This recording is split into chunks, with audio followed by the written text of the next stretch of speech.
ठीक है। तो दोस्तों पहले तो मैं आपसे माजरा चाहता हूँ कि इतने दिन हो गए मैंने कोई वीडियो नहीं अपलोड की। उसके बाद तो दूसरी बात यह है कि मैंने कहा था कि मेरे पास आरपी अर्निंग अकाउंट है अर्निंग के लिए, तो भाई उसके लिए माजरा चाहता हूँ। मैंने ये नहीं बताया कि आपने मुझसे कांटेक्ट कैसे करना, मुझसे अकाउंट किस तरीके लेनी है। तो वीडियो शुरू करने से पहले आपसे गुजारिश कि अभी तक आपने हमारे चैनल को सब्सक्राइब नहीं किया तो भाई सब्सक्राइब करने और साथ में देखिए बेल आइकन पे क्लिक करके ऑल पे क्लिक कर ले, ताकि मैं जो भी न्यू वीडियो अपलोड करूँ आपके तक आसानी से पहुंच सके और साथ में वीडियो देख उसको लाइक कर दें। तो चलो दोस्तों हम शुरू करते हैं। आपने भाई करना क्या है, सबसे पहले तो मैं आपको दिखाता हूँ। बहुत से भाइयों के कमेंट भी आते हैं कि भाई हमें अकाउंट दो, हमें अकाउंट हम किस तरीके लें, तो मैं अभी बताता हूँ आपको किस।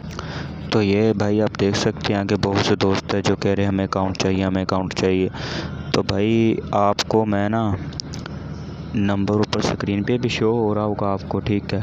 उसके बाद नीचे डिस्क्रिप्शन में मिल जाएगा, आपने बस उस नंबर पे क्लिक करना है। नंबर कॉपी कर ले, जैसे भी करने सेव करना, मेरा व्हाट्सअप नंबर होगा, ठीक है। तो और इस वीडियो का मुझे ना स्क्रीनशॉट लेकर मेरे व्हाट्सअप नंबर पे सेंड कर देना है, ठीक है। तो जैसे आप मेरे व्हाट्सअप नंबर पे सेंड करेंगे और साथ में कह देना भाई कि मुझे अकाउंट चाहिए, तो भाई मैं आपको उसी वक्त आपको अकाउंट बता दूंगा, उसकी जीमेल जो पासवर्ड सब कुछ मैं आपको सेंड कर दूंगा, ठीक है। तो आप अकाउंट पे आसानी से अर्निंग कर सकते हैं।